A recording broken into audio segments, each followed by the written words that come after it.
Hello and welcome to another episode of the E-commerce Coffee Break podcast. Today we want to talk about a topic that a lot of people might find boring, but actually it's not and is really important for anyone out there who's running a business. We want to talk about conversion rate optimization. And we want to talk about swings and little tweaks that get the balance right in your e-commerce business. So with me on the show, I have Brian Massey. He's the founder of Conversion Sciences and author of the book, Your Customer Creation Equity.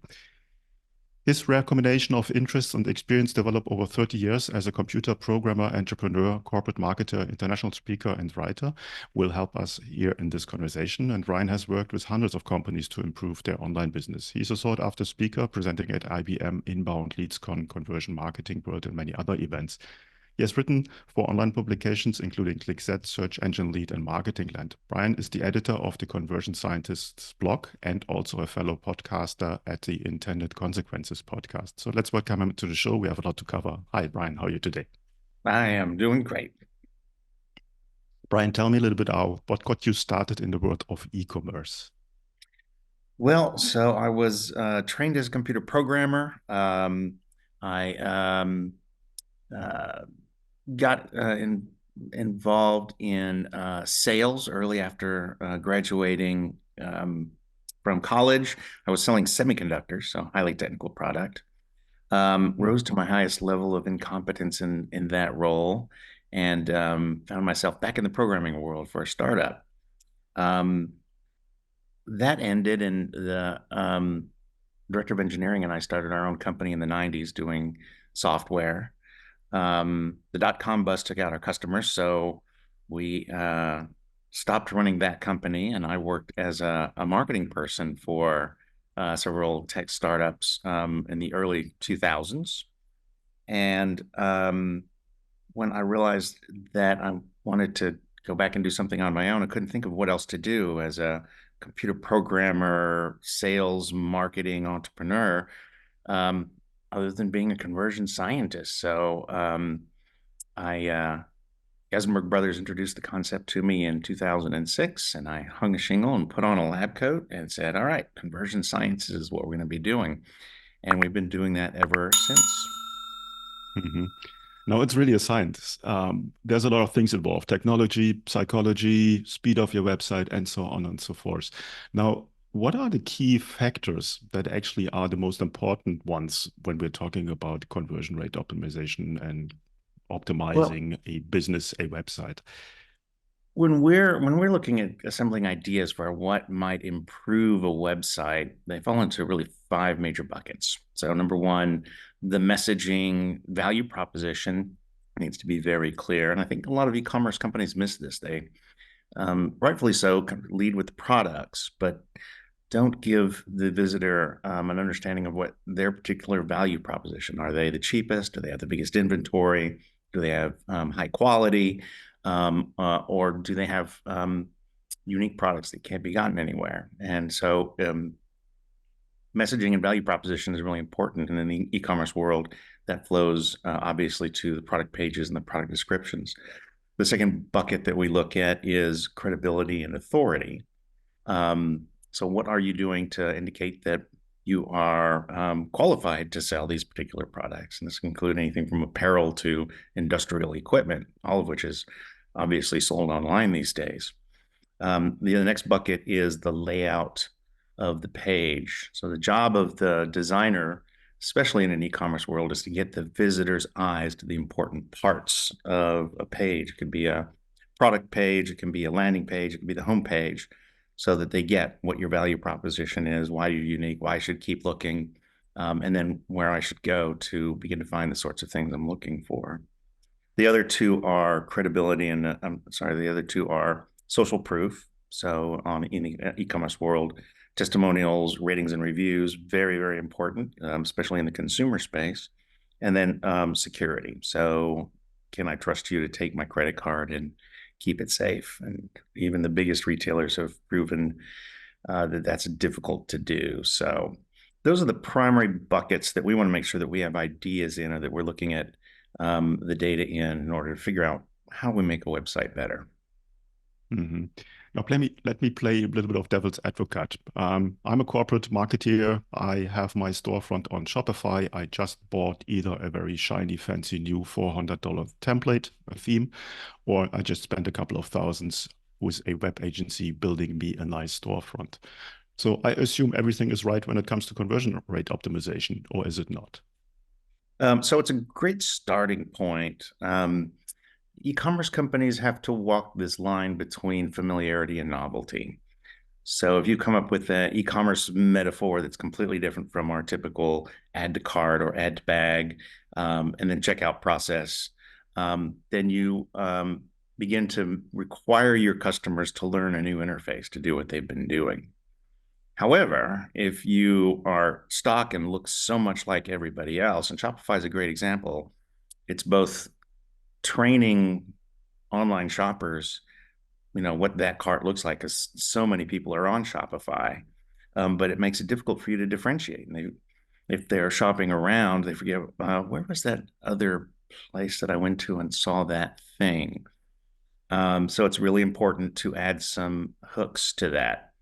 And as you might suspect, the Shopify cart is well tested and well tried, but they miss a lot of really important things. When you go, let's say you have interesting products or differentiated products in your marketplace, and the person goes through the checkout process, you tend to drop all of that brand stuff. You might put a logo on the checkout process when you're asking for name, contact information, shipping address, credit card, and then the final process.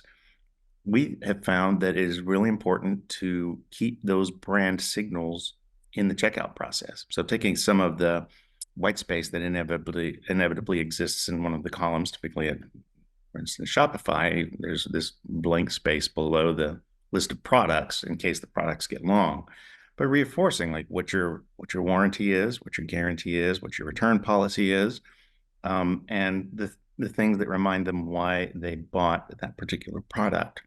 So one of the first things we do in optimizing a cart is saying, how can we bring that brand personality into the checkout process? Because as soon as someone decides to buy your product, the first thing they do is look for a way to delay that decision.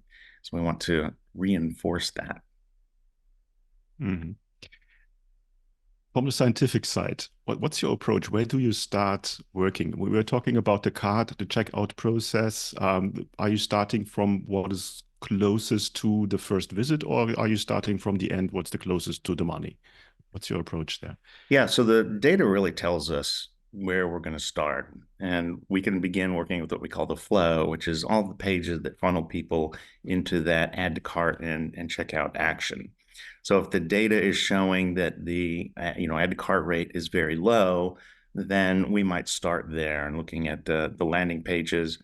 And for people that are doing online advertising, the product pages are very often the landing pages. Google Shopping, for instance, will drive people there.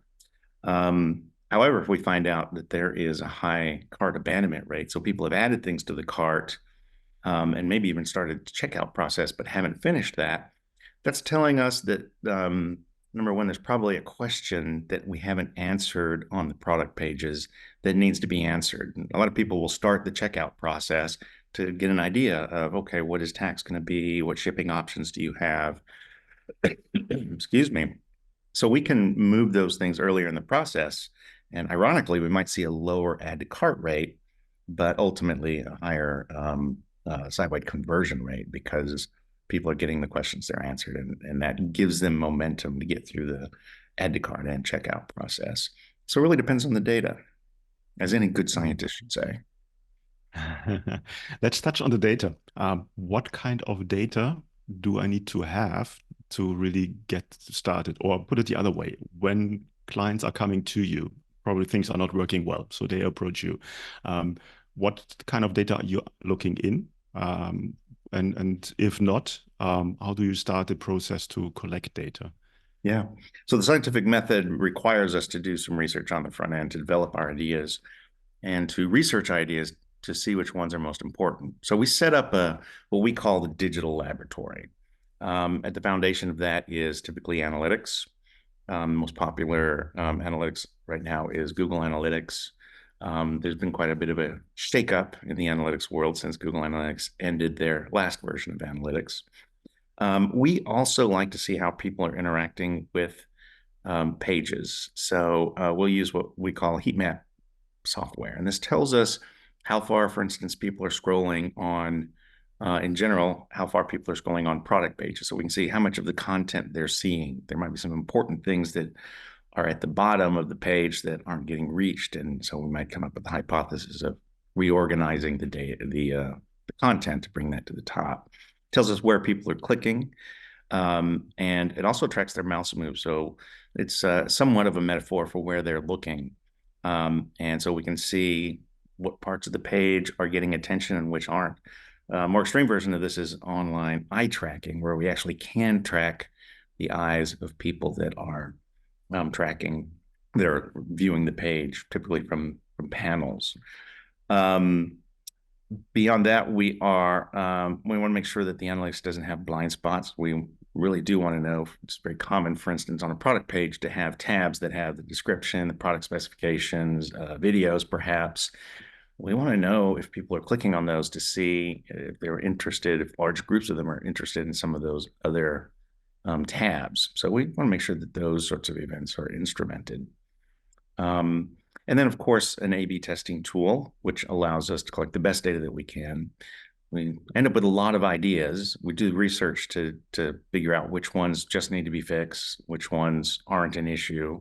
And those that remain are candidates for taking to an A/B test, where we change something, we show half the visitors one, the other half of the visitors the other, and we see which generates the most sales and the most revenue.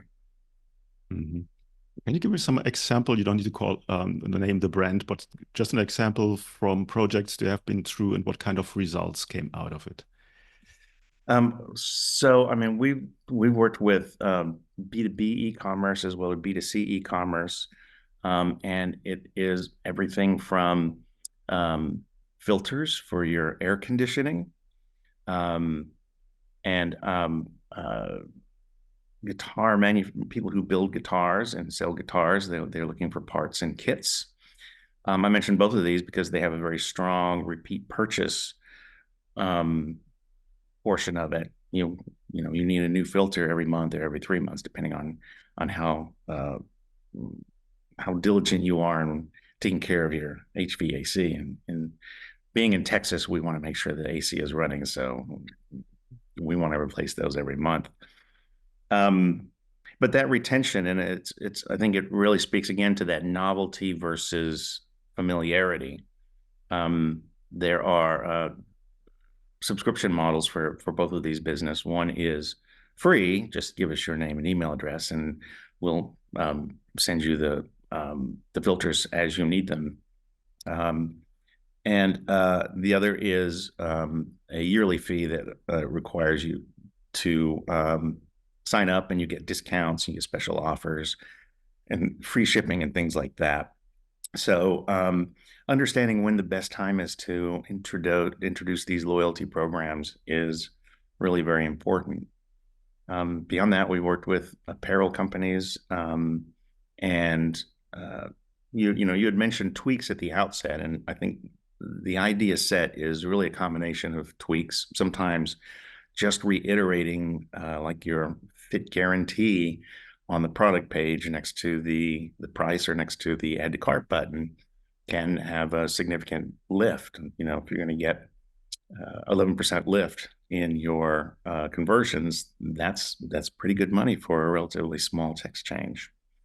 Some of our e-commerce clients favor phone calls, especially in more of the industrial world, where some high-priced items really need to be done with a phone call and an invoice. And so that creates some interesting alternatives for how we present those sorts of options and optimize for them. We really have to understand the value of those two things, because increasing phone calls might increase online transactions. And for cheap products, we want to keep it online. And for the more expensive ones, we want a phone call. So I hope that answers your question. It definitely does. And it brings me to the point that you mentioned in the beginning that sort of the process of a lot of websites sort of standardized, and they one side looks like the other. And now with phone calls, for instance, you need to think a little bit out of the box. Are there any kind of crazy ideas that you can bring in to increase conversion rates? So there are some, and I think a good one that illustrates that is, and again, this is more for some of the higher end, some of the more considered purchase products, is requiring an email address to see pricing. This can be done in a lead generation environment like a B2B SaaS or something like that. Um, and it illustrates some of the trade-offs that you get. So people who are somewhat interested and want to just know if they even have the budget for the product you're selling will want to see those things. That doesn't make them a particularly good lead. So you end up with a great deal of low quality leads. And so you have to really up your game. And I think this is a really important addition to the best practices is the e-commerce companies that we've worked with that are doing well have their email game down. They understand how frequently they should be selling, and most of the businesses we see are afraid to send frequently, for instance, daily. We generally find, as much as we'd love to think that education is a great way to do things, promotional emails seem to generate the most revenue. But for many businesses, the combination of a couple of informational emails, especially after they've just purchased, helping them use the product successfully, combined with promotional emails works. So I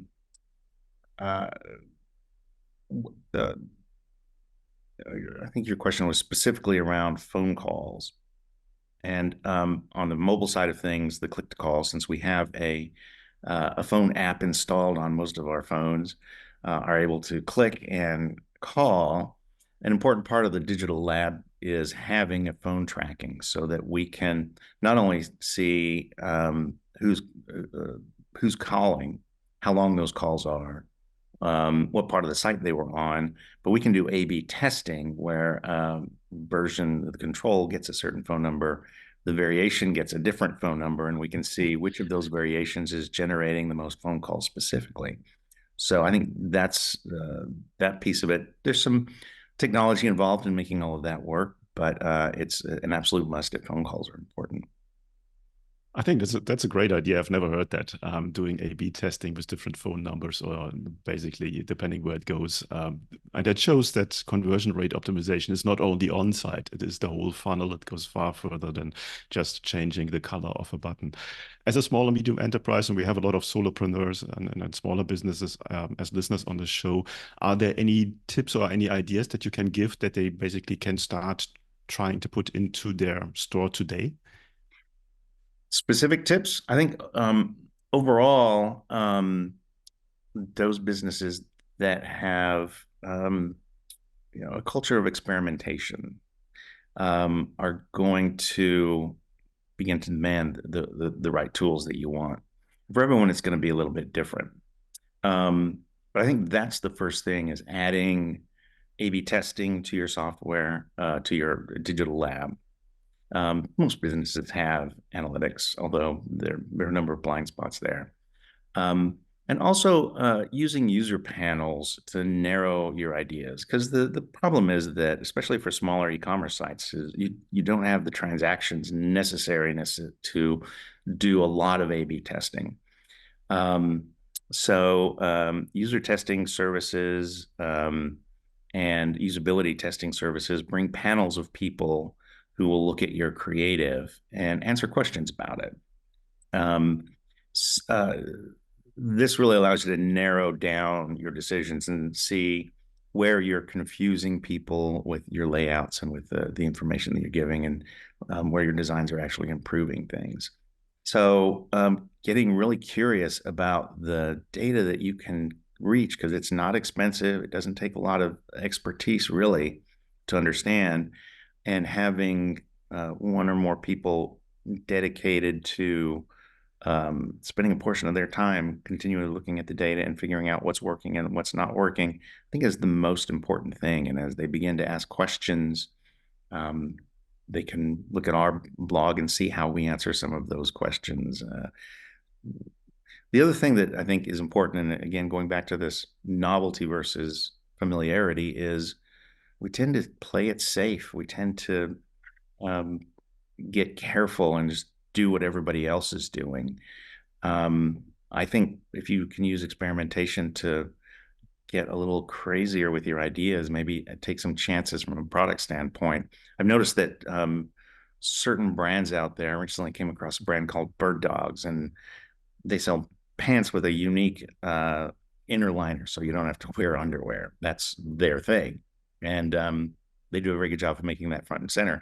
But they also have these very whimsical names for their products. Each color gets a different whimsical name, and their advertising is risky. And they wouldn't be able to do these sorts of things without looking at the data and understanding what's going on.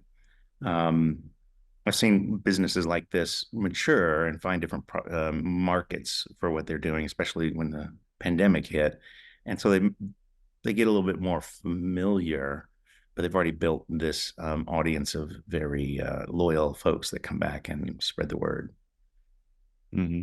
I think it's a good point to say that conversion rate optimization is not just a checklist that you go through and then you will be golden. It's far more than that. Tell me about conversion sciences. Who's your perfect customer? What kind of companies do you work with? Our perfect customer is a mid-market company. So we don't do a lot of work with enterprises. We prize, we're competitive, we like to win, and that implies a certain velocity of getting through these ideas. And we love mid-market companies, anywhere from 2 million in revenue up to 250 million in revenue, because we're generally dealing with folks that are close to the top. They're incentivized to get things done. Culture change comes more easily. There aren't the silos that you get with enterprise. Probably more than half of our book is e-commerce. We also do business to consumer lead generation, B2B SaaS, and B2C SaaS. Less of the B2B considered purchase companies. So in the world of conversion optimization, we're kind of in the middle of the market, both in terms of who we deal with and also our pricing. Hmm.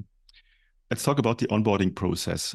What do I need to do on kind of homework before I approach you? What are the steps with the onboarding, and how long does this whole process work or Yeah, take? I mean, the first question is, what flavor of CRO are you going to be using? So uh,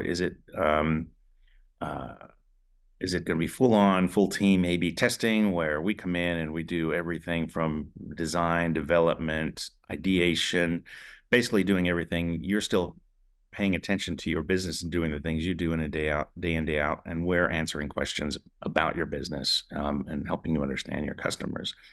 Um, for smaller businesses, we may focus more on redesigns, rebranding, and using user testing, usability testing, and the analytics that we have to understand what changes are making things work. You can make a change on your website, and this is something you can do in analytics. Change something on your website. You don't have enough traffic to do a formal A/B test, which isolates, the time variation. But you can do a before and after analysis that looks very much like an A/B test analysis and get a good idea of what changes to your site are improving things and which ones aren't. And that's just understanding the statistics a little bit.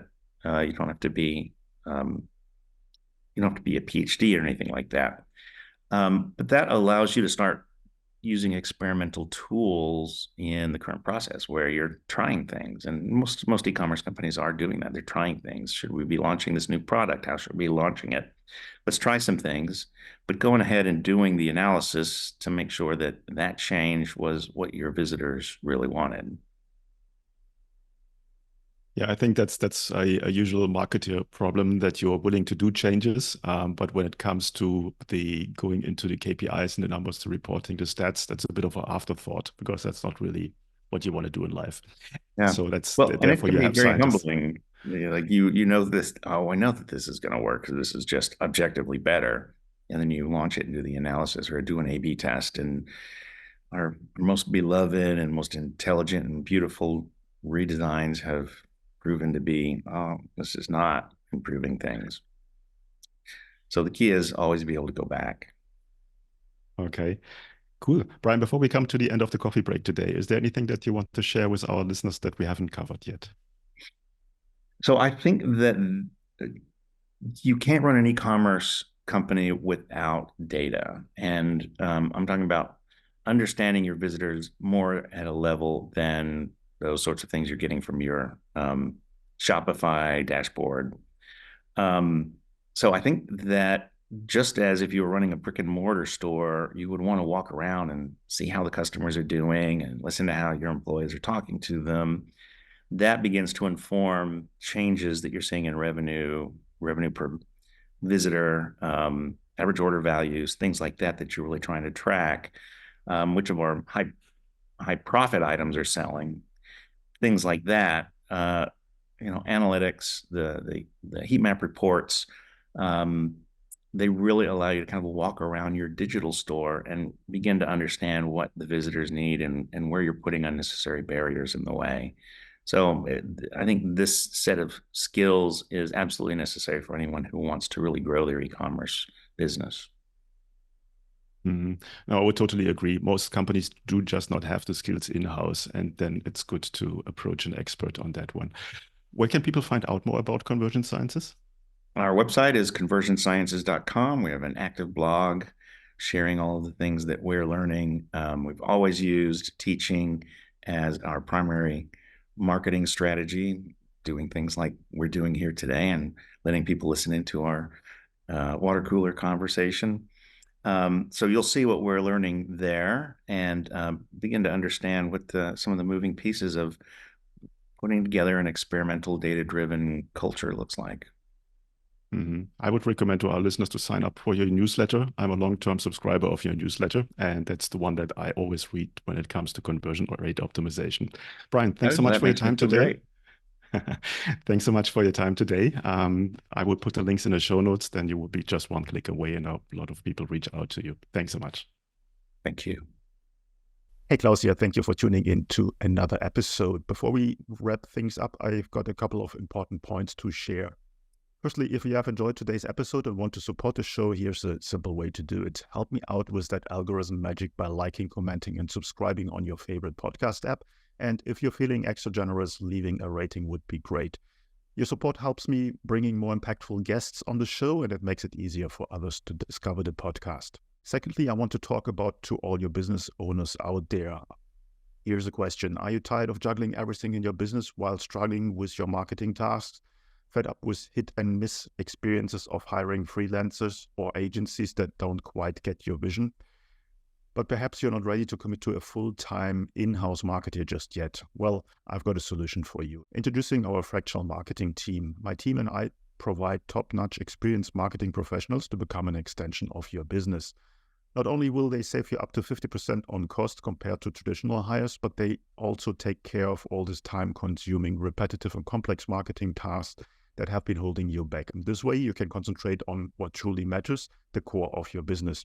To learn more about how we can help you to scale up your online sales with a fractional team member, head over to our website, smart-ecommerce-marketing.com, or reach out to me directly and I'll get you the details. You will find the links in the show notes.